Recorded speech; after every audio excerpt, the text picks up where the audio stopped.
Well, it was another bifurcated session for the market. We saw the Dow Jones Industrial Average and S&P climb to new record levels as profits continue to rotate out of those technology stocks. So consequently, NASDAQ actually saw more decliners, 1,600 of them, versus advancing stock less than 1,300. And that meant your new low ratio starting to climb. We have 52 stocks on NASDAQ at new 52-week lows. Now, by the same token, Alex, I will say there were actually more losers than winners on the New York Stock Exchange as well, but huge gains by Boeing on news of an increase in its dividend and larger share buyback program helped lift the overall index higher. Now, normally, the deteriorating internals, right, when you have more decliners than advancers and an increasing number of stocks hitting new lows is a red flag, but there was additional action today that actually gave me some confidence. Investors bolted out of the safe haven of utility stocks into financials ahead of tomorrow's potential rate hike.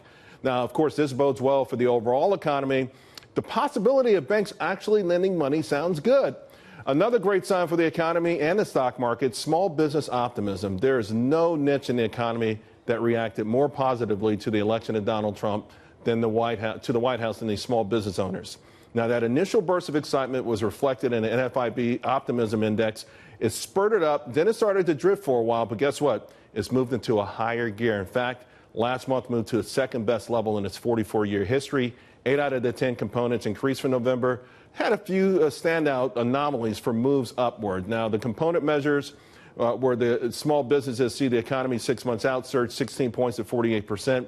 And that underscores the kind of optimism that generally precipitates a greater sense of urgency to invest, to hire, to expand businesses. Same thing, an increase in retail sales. You can see the chart tells the story. The reading, by the way, for that component was 1 back in October 2016. And for most of last year, it was in and out of negative territory. Now, the top concern for small business owners are taxes, which is understandable, since the largest portion of the NFIB are retailers, and they typically pay exorbitant amounts, even to publicly traded retailers. But for construction and manufacturing, the number one issue, the number one problem, finding qualified workers. In fact, 44% of all participants cite the inability to find qualified workers as a serious problem. Still, there was a large uptick in businesses planning to hire. In fact, at levels not seen in years. Here to help me break it all down is Joseph Semprevivo. He is the president and CEO of Joseph's Lite Cookies, small business based in Florida. Joseph, thanks for joining us.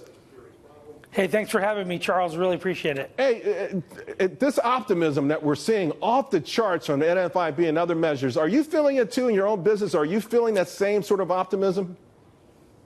You know, Charles, that's a great question. At first, I thought I was the only guy that had this optimistic feeling about America and small business and explosive growth until, with Jobs Creators Network, I was talking to a whole bunch of small business owners, and my feelings and my sentiment 100% was mirrored. They feel the same way that I do, predominantly because of tax cuts.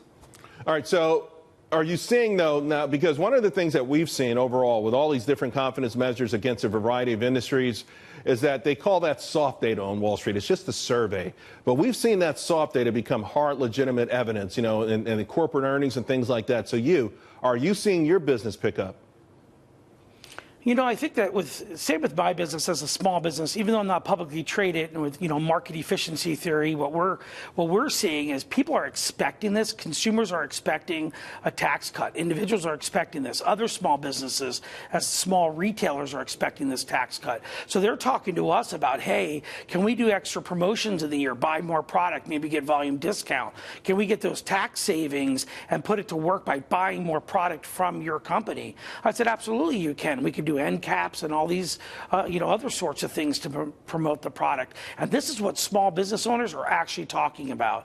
Buying more product, hiring more people. Our number one concern as a manufacturer is finding qualified workers. Right. But with higher, with taxes, more money in our pocket, we could utilize that money to give more raises, to make it more enticing to get into the manufacturing world and get a manufacturing job. Well, Joseph, congratulations and much more success. And you may be getting an order from my way real soon. Thanks a lot. As long as I can get it by Christmas. Thanks. All right. Thank you. Appreciate it.